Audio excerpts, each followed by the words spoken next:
I was more worried.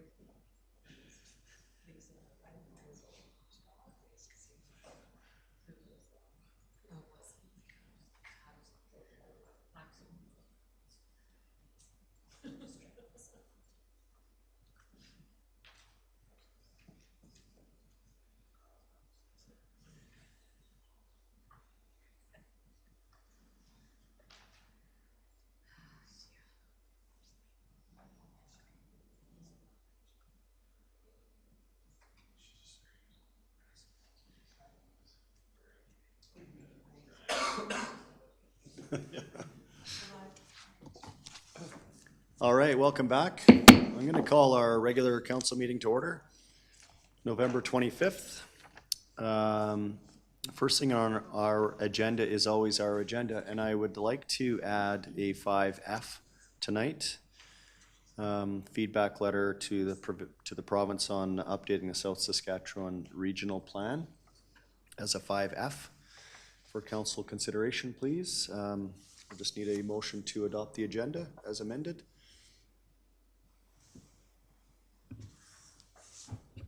Councillor Nagel? I move that we adopt the agenda as amended. Okay. All those in favor? Carried. Minutes. Councillor Flowers, I understand you have some feedback. I just wanted to point out that there was a couple of spots in the minutes where it didn't list who made the motions, and I can't remember who they were, but it was 5A and 5B. Okay, maybe we'll just park those and bring them back. Yeah. Okay, we will not adopt those minutes then. Thank you, Councillor Flowers, for finding that.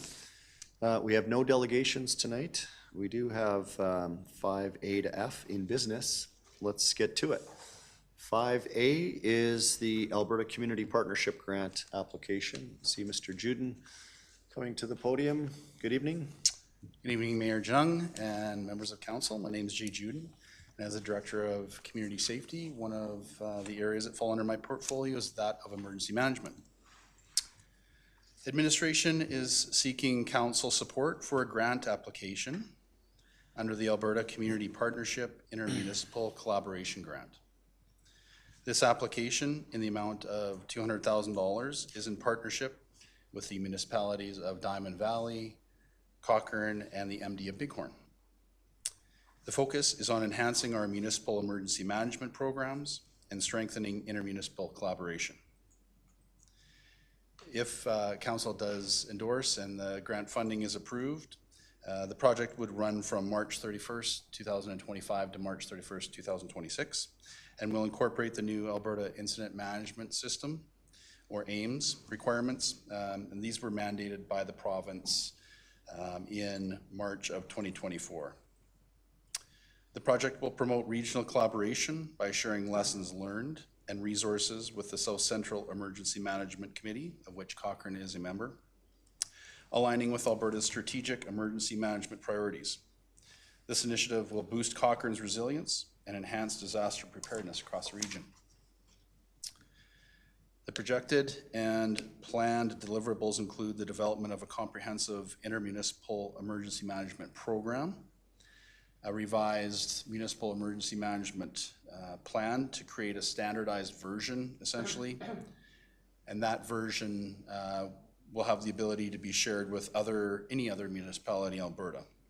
Effectively, that standardization would be to about an 80% level, allowing any other municipality to then narrow and tailor their specific emergency management plan in that last 20%. It'll also provide the ability for municipal staff and first responders to engage in joint training sessions and improve communications through shared technology upgrades.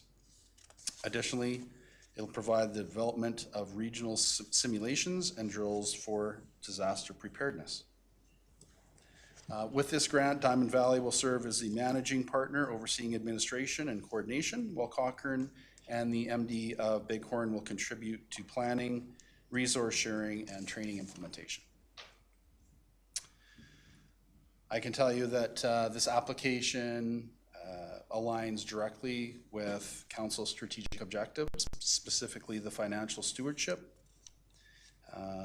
Successful application of this grant reduces the financial impact on Cochrane and its citizens by covering the majority of project costs, minimizing municipal spending while achieving valuable upgrades. This approach leverages external funding to meet community needs, reflecting Cochrane's commitment to financial responsibility and efficient use of public funds. It aligns with environmental stewardship.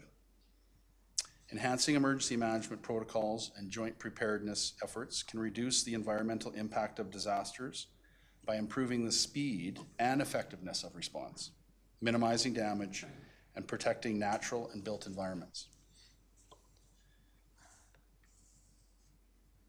It aligns with the strategic priority of built environment, enhancing Cochrane's emergency management capacity, ensures that municipal infrastructure and the built environment are better protected and more resilient in the face of natural or man-made disasters.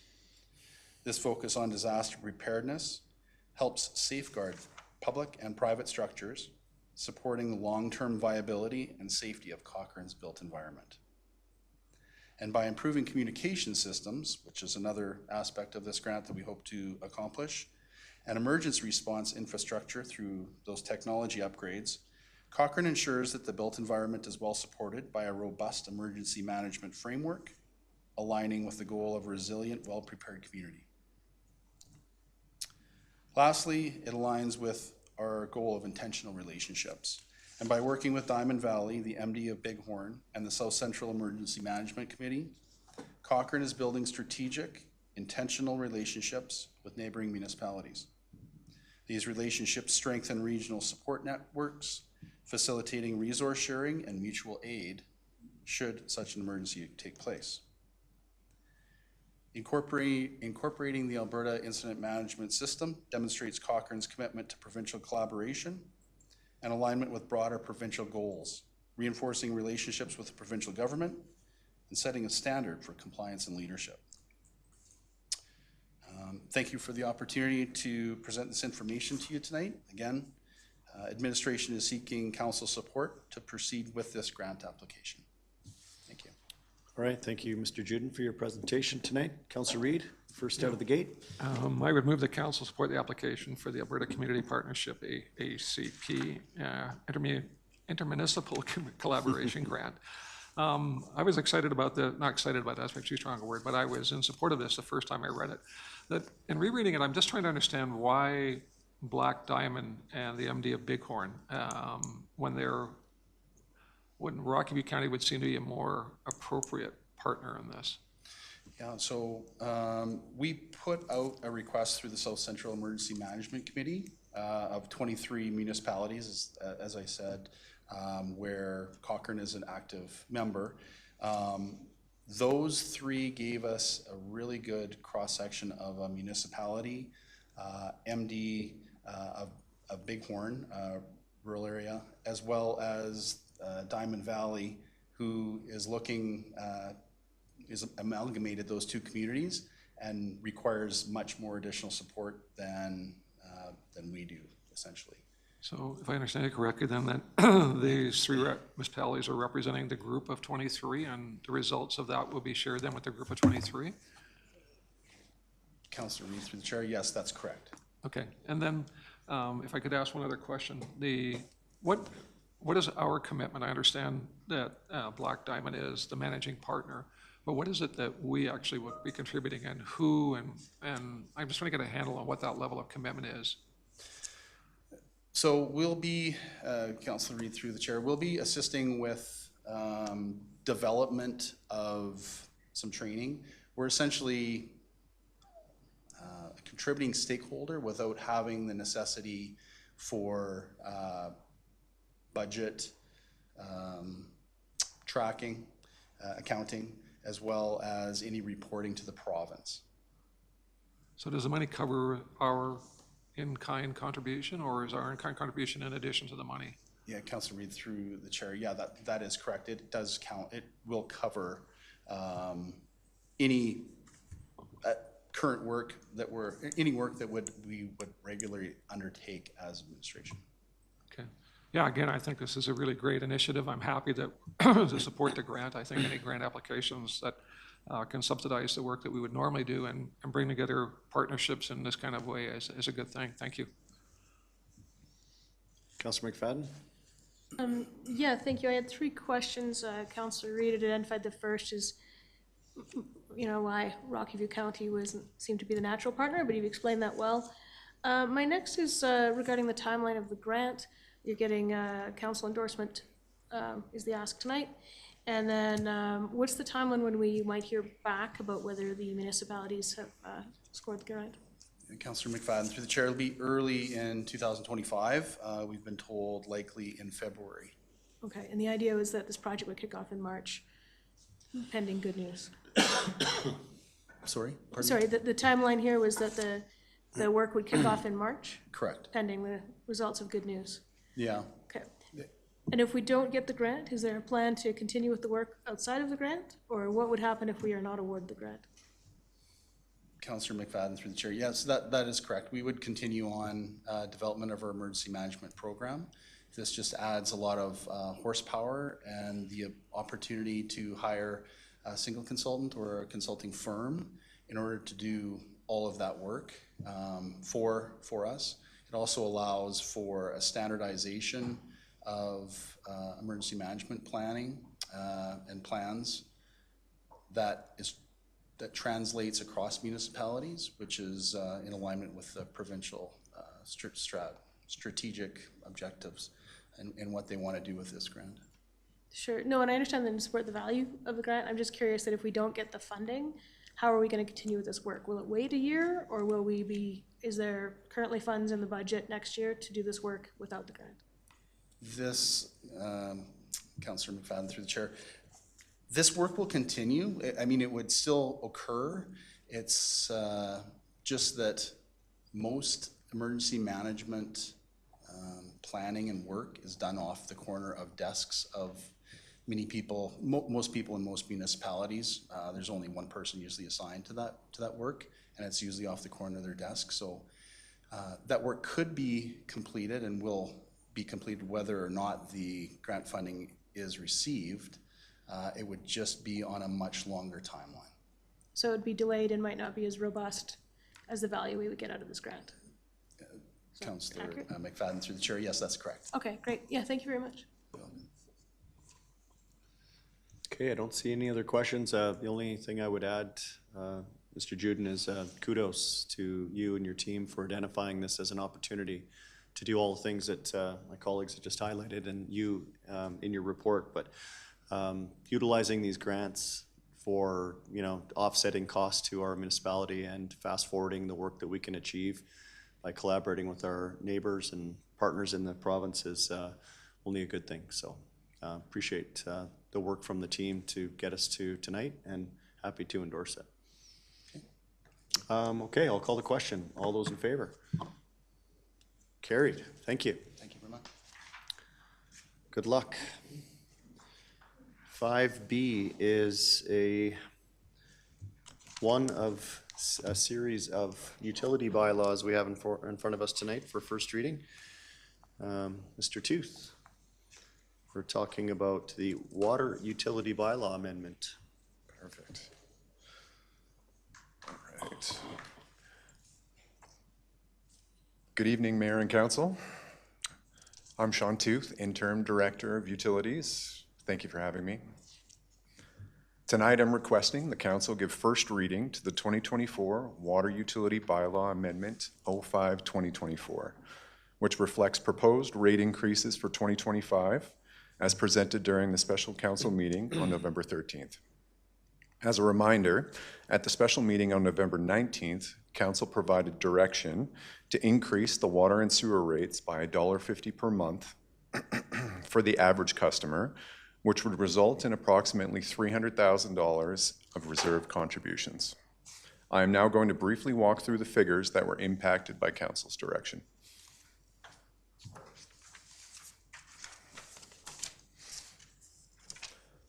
Drawing Council's attention to the updated per month increase, the proposed average monthly $2.76 water utility rate increase shown here includes an 83-cent increase in reserve contributions as per Council's direction. As a reminder for council, we use 13.5 cubic meters of water consumption per month to represent the average customer in Cochrane.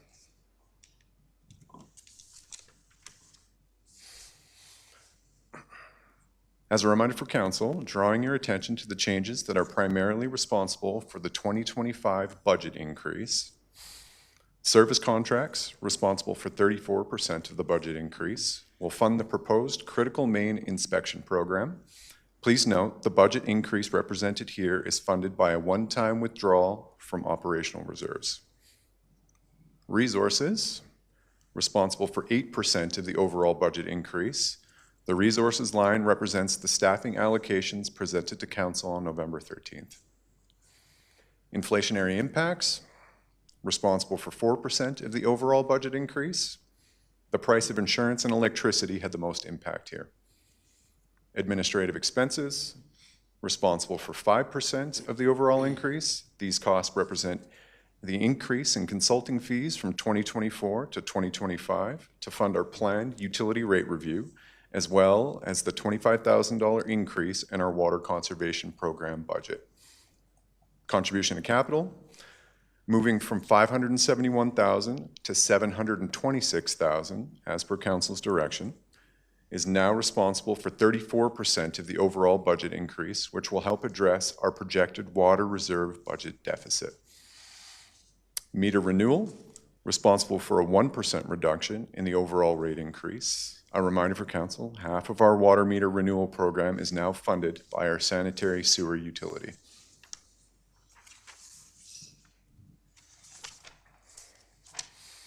Moving to an updated intermunicipal comparison, you'll note that even after the increase in reserve contributions, Cochrane still has the most competitive water rate in the region.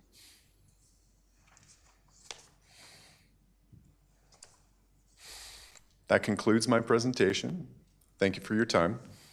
I welcome any comments you may have and respectfully request that council consider my recommendation to provide first reading to bylaw 05-2024. Okay, thank you. Councillor Flowers. Very good presentation. It all makes sense, and I'd like to make the motion that council give first reading to bylaw 05-2024. All right. Don't see any other questions. I do. Councillor Wilson. I had a general question, Sean, about if we move back to the special meeting of council. I remember that council decided that there would be an additional added to the suggested increase from administration earlier in the process. And I'm just curious, why were we originally not given what was now recommended as an increase? I understand it's just an increased contribution to the capital portion, basically, that's question number one. And question number two was, council heard that the following budget in 2025 would likely have a more nuanced understanding of exactly what our life cycling liabilities will be in the future. I'm not sure if it was through a study or through more research into exactly where we sit and might have a more, I guess it's all part of our asset management study that we're doing outside of all kinds of different capital areas. So my two questions are, number one, is this just the increase that's in excess of what was originally asked for in budget? Is that simply contribution to capital? And number two, am I correct that we're going to have a better idea on exactly what those future liabilities will be when we come to the next budget next time around? Through the chair to Councillor Wilson, you're correct on both accounts.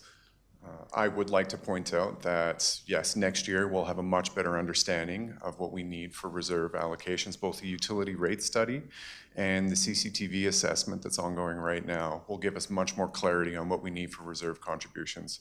But I can tell you from experience and a feeling from what I've seen so far in the asset assessments that we've done, that we do need more reserve contributions, and we will see a significant, on the water side, we're already seeing a significant deficit. As we move to wastewater and we start addressing our linear assets, we will experience a deficit on that side as well. Okay. If I can keep going. Of course. As an example, there is an asset that needs replacing as we started addressing the twinning of the Calgary pipeline. there's an asset that goes through a valley that's been projected to cost about $8 million that's in need of attention, and that will come from the reserves. And that's just one example of a project that we need to run. Excellent, thank you. I'll save any debate. It's just a motion to go to first reading, so I just had a couple questions there. Thank you. Okay. Okay, Counselor Wilson. I'll call the question. All those in favor of giving first reading? That carries. Okay, thank you, Mr. Tooth. You're going to stick out with us for You got it. 5C?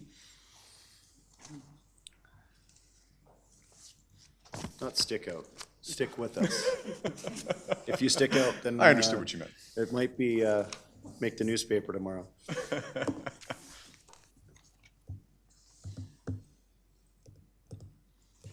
Perfect, thank you. Okay, all right, round two. Please excuse what will feel like a bit of repetition, but this is a separate bylaw that also requires first reading.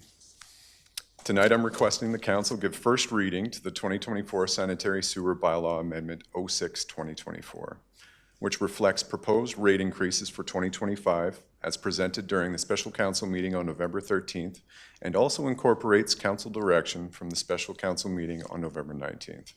I'm now going to briefly walk through the figures that were impacted by council's direction.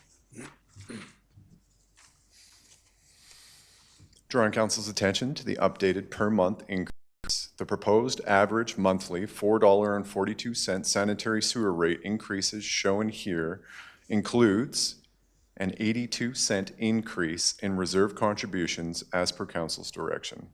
As a reminder for council, we use 13.5 cubic meters of sanitary sewer consumption per month to represent the average customer in Cochrane. Additionally, as presented by Mr. Hubble on November 13th, I have included the proposed storm sewer rate increase of 68 cents per month for information because the storm sewer rates are contained in Cochrane's sanitary sewer bylaw.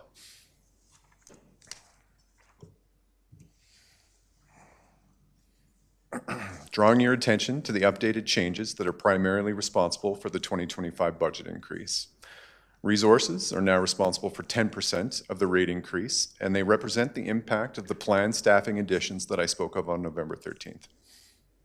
Administrative expenses are now responsible for 2% of the rate increase. These costs represent the increase in consulting fees from 2024 to 2025 to fund our planned utility rate review.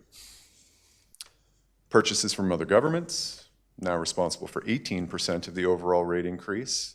This line represents the increase in wastewater treatment costs that are passed on from Calgary that are planned for 2025. Inflationary impacts, now responsible for 3% of the overall increase, represent higher costs for materials, contracted services, electricity, natural gas, and chemicals. General materials and supplies, now responsible for 18% of the overall increase, represents the addition of meter renewal costs in the sanitary sewers budget. Contribution to capital, moving from $848,000 to $1 million, as per council's direction, is now responsible for 71% of the overall increase, which will help position us better for upcoming infrastructure renewal projects. Service contracts, responsible for a 30% decrease in the proposed rates. As a reminder, there is no CCTV inspection planned for 2025, which creates the 30% decrease represented here.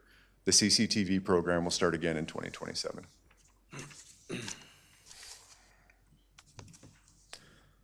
Moving to an updated intermunicipal comparison, you'll note that the increase from 56.59 to 57.41 has us still positioned well compared to our neighboring municipalities.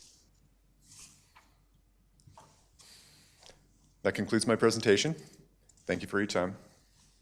I welcome any comments you may have and respectfully request the council consider my recommendation to provide first reading to bylaw 06-2024.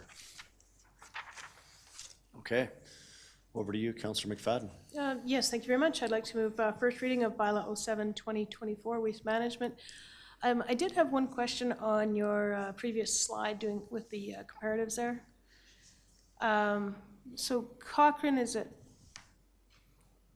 57.41. Right. And Calgary is a little bit cheaper, which makes sense, it's their asset. But with so many similarities between ourselves and Okotoks, I was just wondering if you had any perspectives on why the difference might be so different between Okotoks and ourselves. Through the chair to Councillor McFadden. That is mostly due to the fact that we pay Calgary for our wastewater treatment. Okotoks has their own wastewater treatment facility, which gives them better control over their wastewater treatment costs. Right, so they get their water from Calgary. We do the sewer trade-off. Okay, great, thank you for that. No problem. If I may, Mr. Chair, Councillor McFadden, I think you misspoke in your motion. I just wanted to be clear that you had referenced bylaw 07, 2024, and the motion we're looking for is bylaw 06, 2024. So just wanted to clarify that and ask Councillor McFadden if you'd be willing to amend that motion.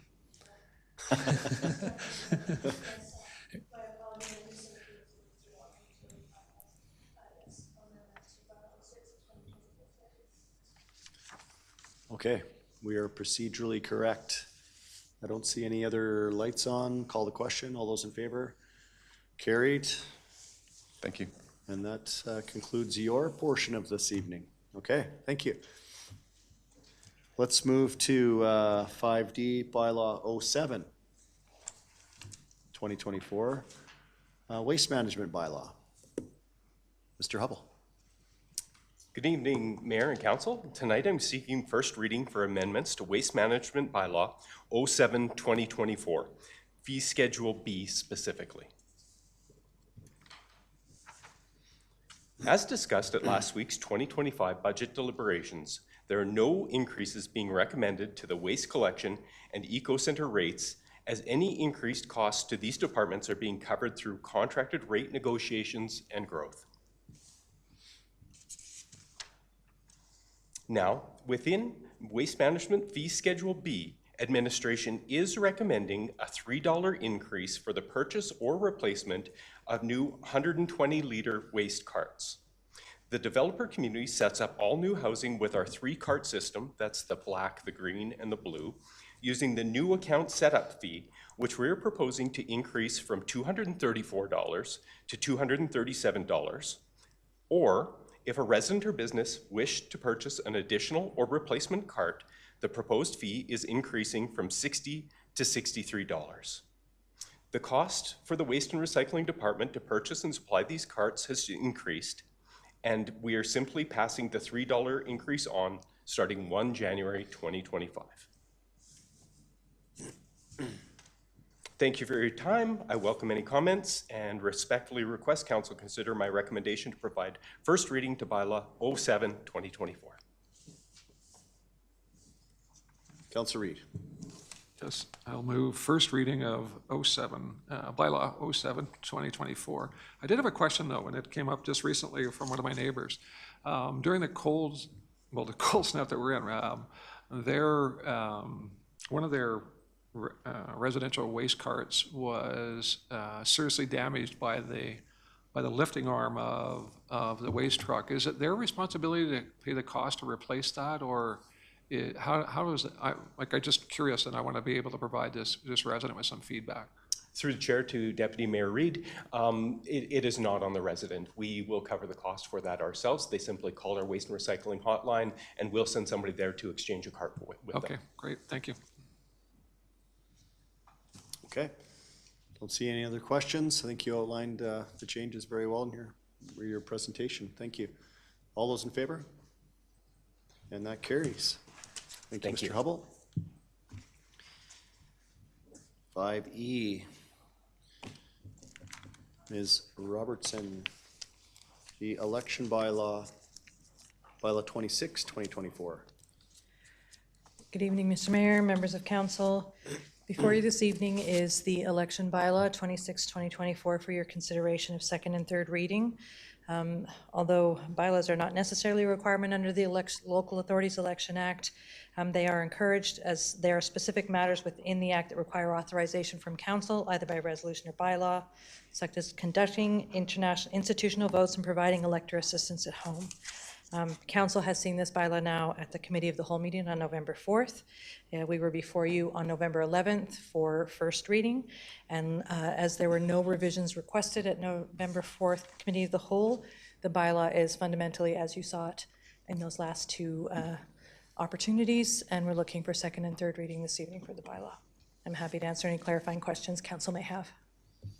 Okay, thank you. As you outlined, this is not our first time with this. Council, looking for a second reading? Councillor Wilson? One quick reminder question before moving that second reading. When I look through, it says impacts from Bill 20, which are provincially imposed. And then when I see the criminal record checks, which I know we did speak of, could you remind me what part of that was Cochrane unique and what part, or was it all simply just downloaded from Province Bill 20? The criminal record Through checks the in mayor to particular? Councillor Wilson, the revisions to the Local Authorities Election Act included a provision that independent councils could require a criminal record check. This was an actual revision to the legislation itself, but it is up to the individual councils to determine whether they want to require that. We had been provided direction from council when the CAO Derek Hopp provided an update on Bill 20 that you would like that included within your bylaw, and so we included it when we brought it forward to committee as a whole.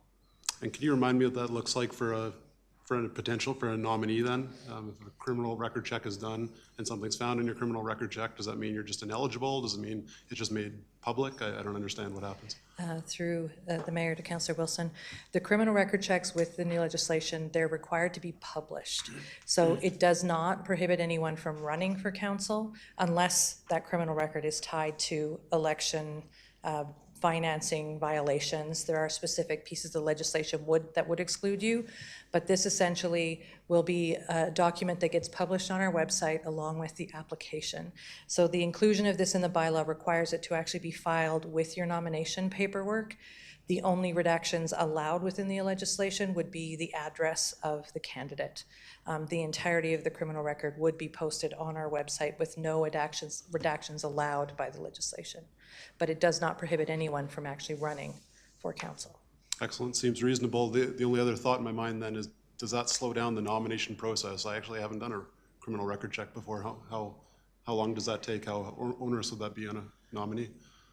We are allowing a criminal record check within the legislation and within this bylaw within 6 months of you filing your nomination paperwork. It has to be filed with the nomination papers, but the nomination period runs from January 1st to September, I believe, 19th. And so there should not be any risk of having that eliminate you from being able to find your nomination papers because there is such an extensive period where those papers can be filed with the municipality. Okay, thank you for that. Seems reasonable to me. I'd move option 1, the recommended one, that council gives second and third reading to election bylaw 26, 2024. Just going to accept second reading at this point. That's okay. I get it. Any other commentary, questions, council, on second reading? No? Okay, I'll call the question. All those in favor? Carries. Councillor Wilson, do you want to carry on with third? I would be thrilled to also move third reading of election bylaw 26, 2024. Thrilled. Okay, I'll call the question. All those in favor?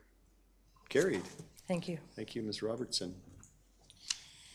All right, council, we do have our additional item on the agenda tonight, feedback. I'm just going to hand these out. This item, and I'm going to look to Councillor Nagel for some support on this, as Councillor Nagel brought this to our attention last week. These are just, how many are you down there? 3? There you go. And maybe, Councillor Nagel, you can start off the commentary about why this is on the agenda, and then we've got some feedback from Mr. Derricott on some questions that you had. Yeah, so late last week, it was brought to my attention that the province is undergoing a public engagement period. They're opening up discussion on the South Saskatchewan Regional Plan, which is the regional planning document that sits over top of our municipal development plan. So it's like everything we do municipally in municipal planning, that's what the province does at a provincial level.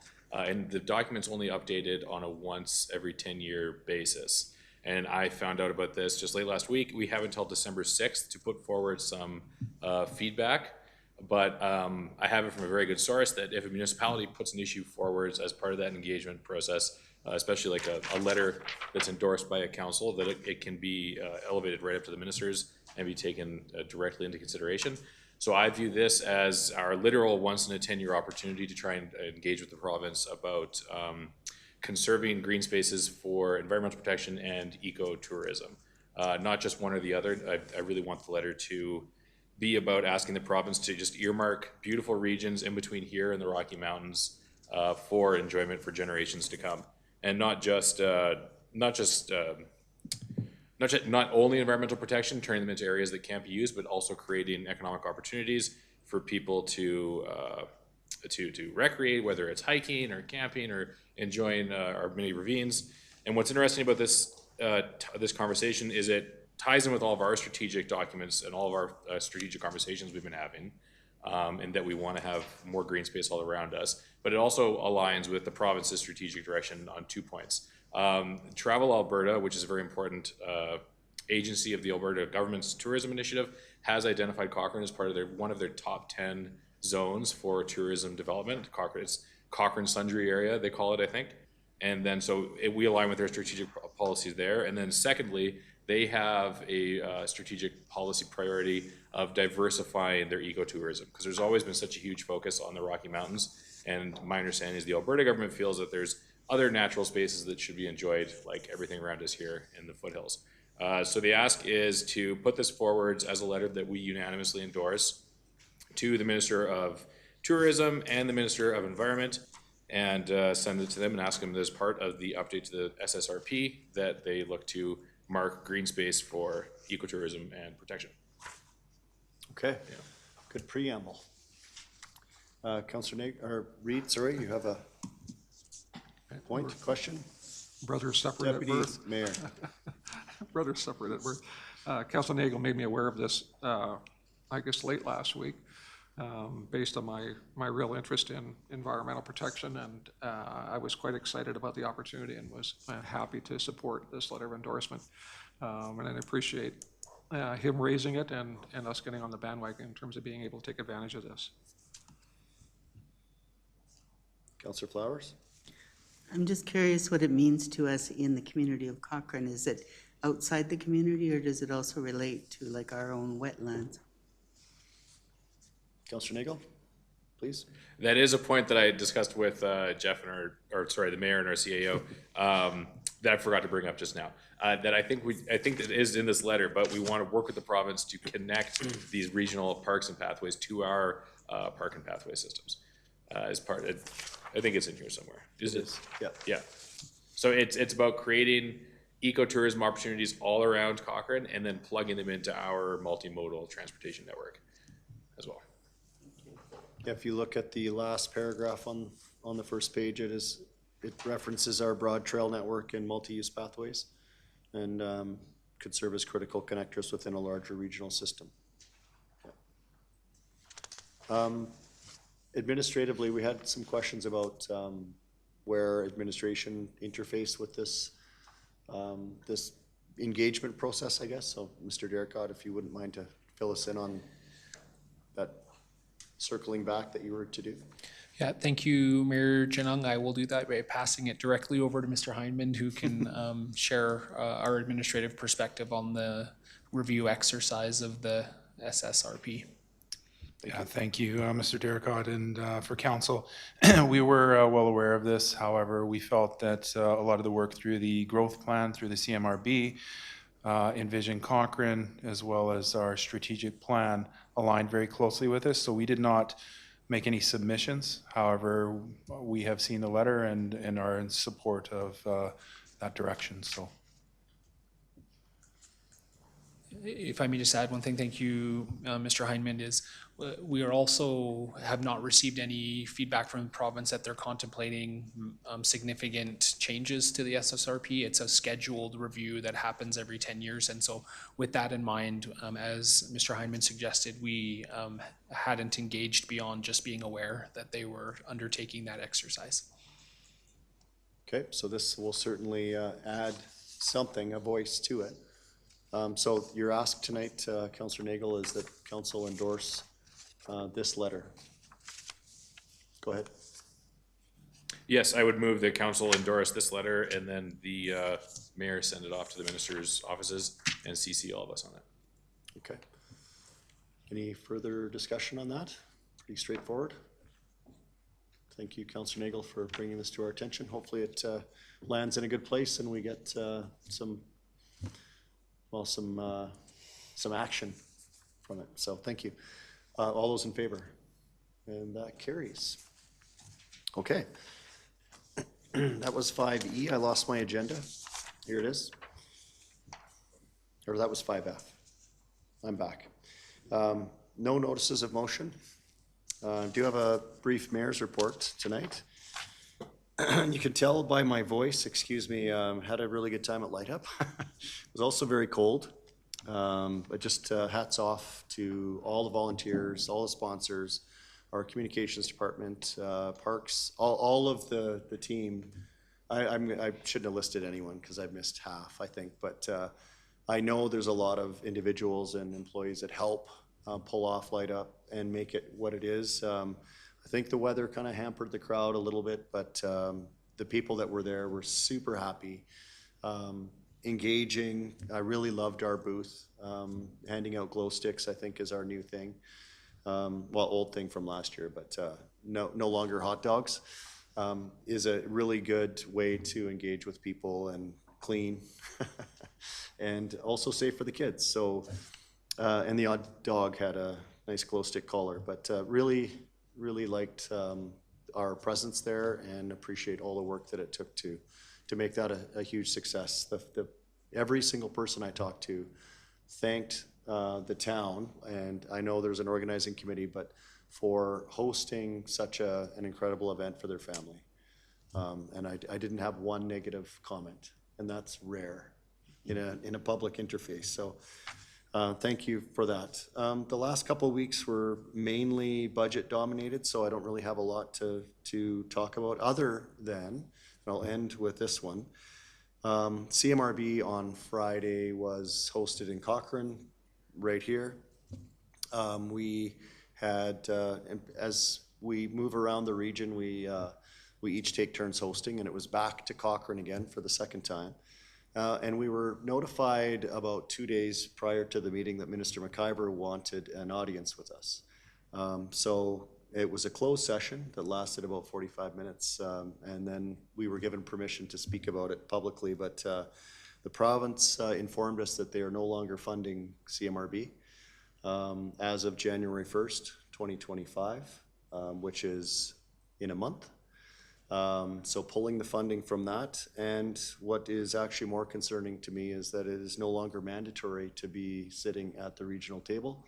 It will be optional. That news caught all of us off guard, very shocking. So we don't really have much more information than that. We're looking to find out more information from the minister, from municipal affairs. We're still legislated to be at the table. And until the legislation changes, we can't actually operate in a different forum. But it certainly doesn't send a good message that regionalism is something that the province wishes to invest in. They did suggest that we could continue to work together, but I mean, in the absence of a mandate, it's very difficult to really have anything with a foundation. For example, we spent 4 years, you recall, around the table, after being mandated to be together, it wasn't a voluntary thing, that we built this growth plan that is now basically going in the shredder. So potentially.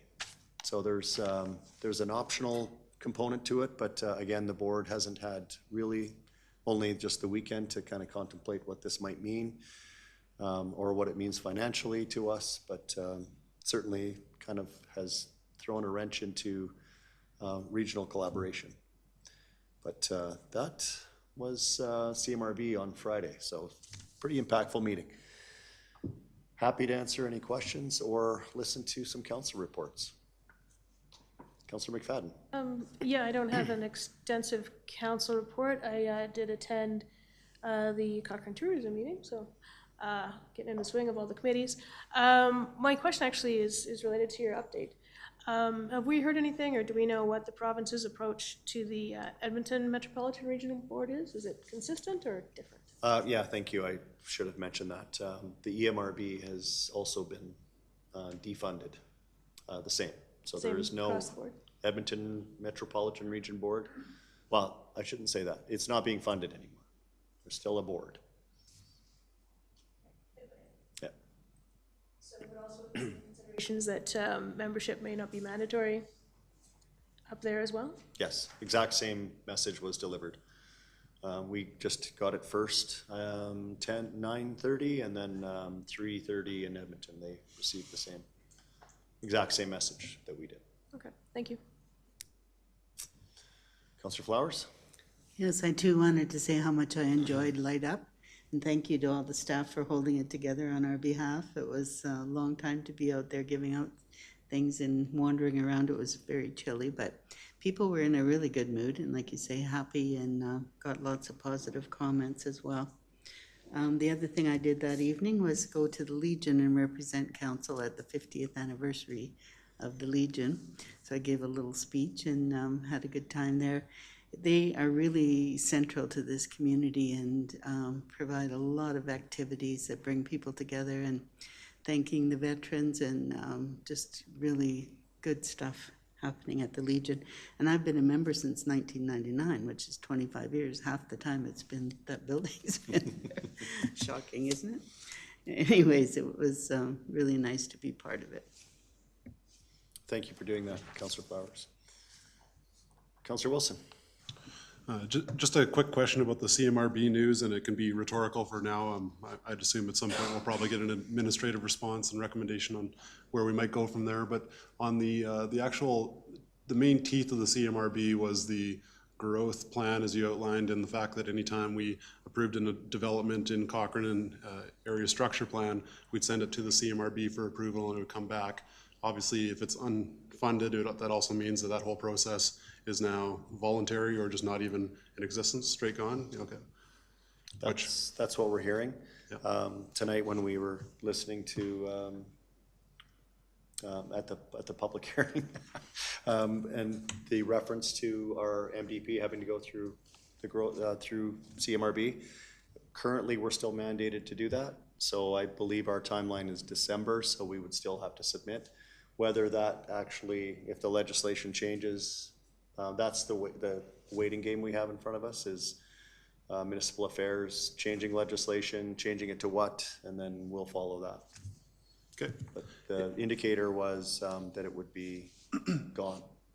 Interested to hear more on that. I'm sure we will. I'm just putting it out there that I am interested, so that we would hear more about that. I was always divided on how I felt about that part of the CMRB. I'm not sure that I liked it more than I disliked it, but the one part that you outlined was the regional collaboration. I hope the voluntary regional collaboration. I always thought that is useful, and hopefully we find out that there's still a way to get together and see more gains in that area in the future. So, yep, that's sad news on the voluntary collaboration part for sure. Mm-hmm. Thank you. Okay, not seeing any other reports. We do have a couple of closed sessions. We need a motion to enter closed session. Councillor Flowers, thank you. All in favor?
Okay, yep.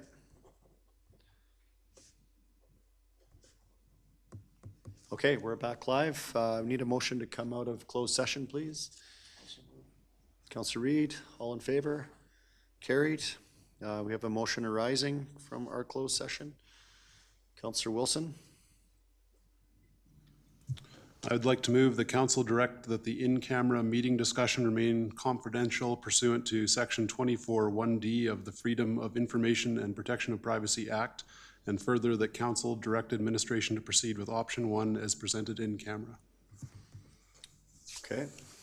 I'll call the question. All those in favor?